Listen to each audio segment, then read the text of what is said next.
le premier ministre Ousmane Sonko la ñuy takkal trophée ci réew mi nga xamante ne moo di France plus précisément ci xolu France fa gën a jege Emmanuel Macron muy Paris. bala ngay pare ci vidéo bi ma wax la léegi nan la trophée bi tudd wax nañ ne mi ngi wuyoo ci turu Myriam Makeba. ana Ousmane Sonko ana Paris ba ci ay trophée mooy question bi muy posé xaqiiqatan ci jamono ji wala sax peut-être kan moo war a takkal Ousmane Sonko boobu noonu trophée mbaa du sax Emmanuel Macron. jëlal sa kaasu café bu tàng jër boo amee chance sax mën nga cee boole sa takkub caaf nga jël sa temps yokk sa volume ba mu sës ma décortiquer la point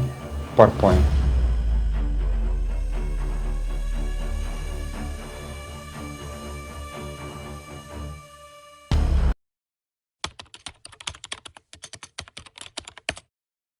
boo demee ci wolof yi ñi ngi koy tudde ci tur bii nii di tomb jeexal français naan ko point arabe naan ko nuqta bala ma la koy jox nag faw ma expliquer la exactement kan mooy Myriam Makeba ki ñu tudde trophée bi nga xamante ne moom la ñu war a jébbal le président du Pastef Ousmane Sonko. li nga war a jàpp ci jamono ji nag mooy Ousmane Sonko romb na Sénégal di dem c'est-à-dire nekkatul seulement Ousmane Sonko bu Anna Diamanka wala Ousmane Sonko bu Casamance wala Ousmane Sonko bu Pastef nii Sénégal ci guddi gi may wax ak yéen ni Afrique bu fekkoon balub tanks la jàppal ni ki koy yëngal mooy Ousmane Sonko. pour nga comprendre originalement fi may waxee nag faaw ñu arrière ba ci bésub la 4 mars ci atu 1932 ci réew mi nga xamante ne moo di Afrique du Sud plus précisément Johannesburg. moom Myriam Makeba foofu la gënee àdduna ci ay situation yoo xamante ne yu compliqué la boo fàttalikoo mi ngi tombé woon exactement ci jamonoy apartheid muy beddeeku wante wàllum discrimination ci wàllum xeet ñu wax ne lu ëpp juróom fukki at askan bi di dund ci ay situation yoo xamante ne yu difficile la. wolof njaay jaata njaay daf koy wax doom ndeyam da caa dëgër ba sax boo koy nàmpal daka naan xujj di ko xool. moom Myriam Makeba wax nañ ne détermination bi nga xamante ne am na ko mi ngi ko jëlee ci yaayam loolu moo waral bi mu gisee situation yi mu metti ko mu dem bokk ci mouvement bi ñu gënoon a miin ci tur bi nga xamante ne moo di anti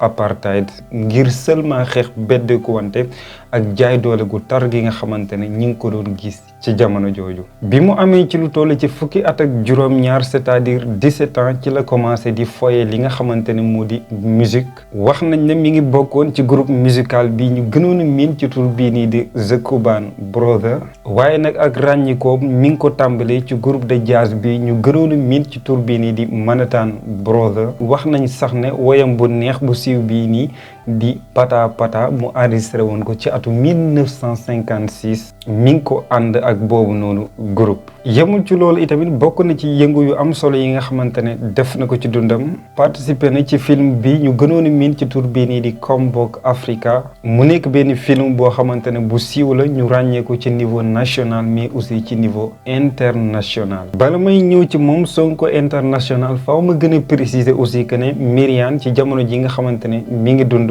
bokkoon na ci jëm yi nga xamante ne ñoo gënoon a ràññee ko ci continent bu Afrique li ko gën a waral nag muy taxawaay yu am solo yi nga xamante ne daf ko doon def. yemutoon seulement aussi di def benn musique mais woy bi nga xamante ne daf ko doon def aussi daf di doon profité di transmettre message yi nga xamante ne moom la bëgg di jàllale. ba ñu ñëwee aussi ci carrière politique am wax nañ ne ñu ngi ko gënoon a miin ci tur bi nga xamante ne moo di Mama Africa. li ko waral nag mooy taxawaay bu dëgër bi nga xamante ne amoon na ko nekk femme boo xamante ne femme forte la nekk femme combattante rax ci doole itamit nekk ab résistante. waaye nag ci jamono jooju musique yi nga xamante ne mi ngi ko doon def ak manifestation yi mu doon def arrangé wutoon benn yoon gouvernement bi fi nekkoon ci jamono jooju. loolu moo waral mu dem exil wax nañ ne lu toll ci 13 décennies maanaam lu toll ci fanweeri at yoo xamante ne wan na ko ginnaaw réewum bii nii di Afrique du Sud. li ko waraloon nag exactement moo di xeex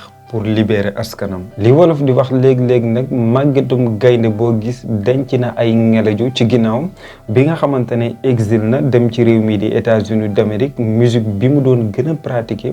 mu di soosa ak zululu daf ko présenter aussi public américaine bi. ci engagement yooyu sax moo waral wax nañ ne mu bokkoon ci mouvement bi ñu gënoon a miin ci tur bii nii di Black Panther. waaye nag waxtaan na neex borom kër li mu doon def neexul benn yoon ñi nga xamante ne ñoom la fekke woon muy lenn ci politiciens américains yi. loolu moo waral mu bàyyi ko itamit réew mu Amérique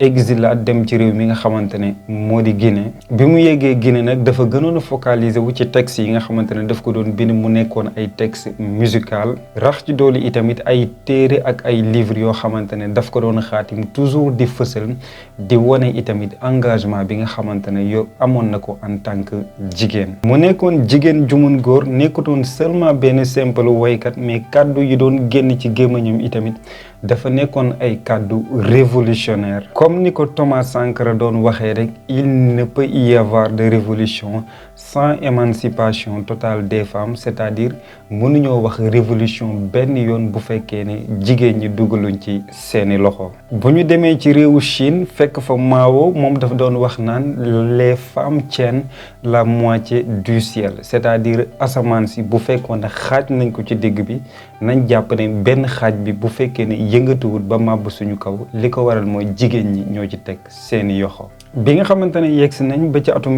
1991 mu tombeek mbirum apartheid commencé di jeex ci Afrique du Sud ci la ko Nelson Mandela daal di wax mu dellu si ci réewam mu bàyyi ko ci réew mi nga xamante ne moo di Guinée war a dellu aussi ci réewam. mu nekk jigéen boo xamante ne mën naa wax ne dafay inspiré. lii dama la résumé lu tuuti rek ci taxawaay yu am solo yi nga xamante ne def na ko ba tey itamit récité lu ma la sax xeex yi mu doon def ci li nga xamante ne moo di wàllum sida daan taxawu itamit jigéen yi ngir ñu ràññe leen ngir ñu jox jigéen gëddam jox ko respect itamit. ba ma ñëwee ci kàddu yu am solo yi nga xamante ne daf ko doon wax moom Myriam da daan wax naan nous devons grandir, les noirs et les blancs doivent apprendre à se connaître pour vivre ensemble. mu nekk benn histoire boo xamante ne nag su ma naroon a résumé jaar-jaar yu am solo yi nga xamante ne def na ko ci dundam moom Myriam Makeba vidéo bi dina gën a gudd léegi nag mën naa ñëw exactement ci lan moo waral moom le président du parti Pastef Ousmane Sonko ñu war koo jox bile trophée ak dëgg-dëgg lan moo ko sabab moom laa lay résumé léegi ci dernière partie bi.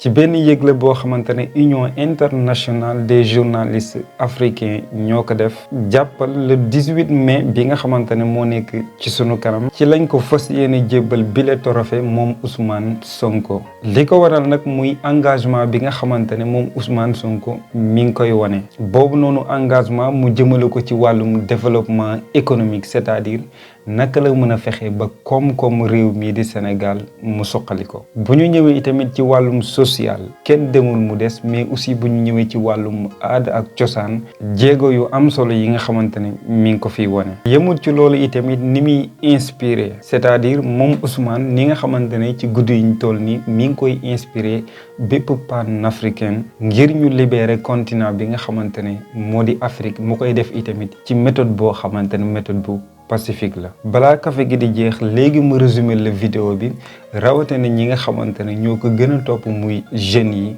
ni nga xamante ne éveillé na seen ay conscience jëmale ko ci bon sens ak vision boo xamante ne bu leer naññ la mu nekk vision boo xamante ne vision de développement la moom Ousmane Sonko mu nekk jëmm ji nga xamante ne moo koy incarné à 100%. bokk na nag ci wuli waral moom Ousmane ñu jox ko bii nii trophée sànq expliqué naa la ko muy jaar-jaaram. en résumé moom Myriam Makeba buñ ko comparé ak Ousmane Sonko itamit ci taxawaay bi nga xamante ne amee na ko di inspirer aussi di motiver mboolem fu africain di yewoo rek ci jamono ji tiitër la moom ñu koy tiitaroo. ñoom journalistes yi nag ñu wax ne ñi ngi ànd ak mbégte boo xamante ne bu kawe la fas yéene ko jébbal moom Ousmane Sonko bii nii trophée nga xamante ne ñi ngi ko dippee Myriam Makeba mu wuy ji boroomam ci atum 2008. bii nii cérémonie nag mi ngi war a am incha allahu taala le 18 mai bi nekk ci sunu kanam ci capitale France bii nii di Paris. moom nag Ousmane Sonko jot na ay félicitations yu bari ci àdduna wërngal këpp mën naa yem exactement ci réewum Sénégal pour bañ a gën a guddal vidéo bi bu ñu jëlee Habib Sy félicité na ko ci médaille bi nga xamante ne moom lañ ko war a jox moom Ousmane Sonko ci taxawaay yu am solo yi muy wane ci continent bu Afrique ak ni muy inspiré africain yi ñu dox dëgmal ci li nga xamante ne moo di wàllum développement. Merci beaucoup yow mi seetaan vidéo bi du début jusqu'à la fin mu nekkoon benn petit résumé nag ci médaille bi nga xamante ne jébbal nañ ko moom lañ ko sax war a jébbal moom Ousmane Sonko mu nekk trophée de Myriam Makeba. Fii nag ma gën a préciser que ne Myriam dama résumé histoire am mais nag bu ma waxoon liggéey yu am solo yi mu def ci organisation des Nations Unies ak ci festival yu am solo yi nga xamante ne teewee na ko ci àdduna wërngal këpp damay bañ vidéo bi di gën a gudd balaa sama mbokk tukulóor yi fekkati ma fii léegi di ma sànni xeer. Voilà, merci beaucoup yow mi seetaan vidéo bi du début jusqu'à la fin. Merci beaucoup yow mi seetaan vidéo bi kon ma jox la dig daje ci beneen vidéo boo xamante ne mooy gën a yaatu ak yeneen recherche yoo xamante ne dañ koy partager ndoo ensemble.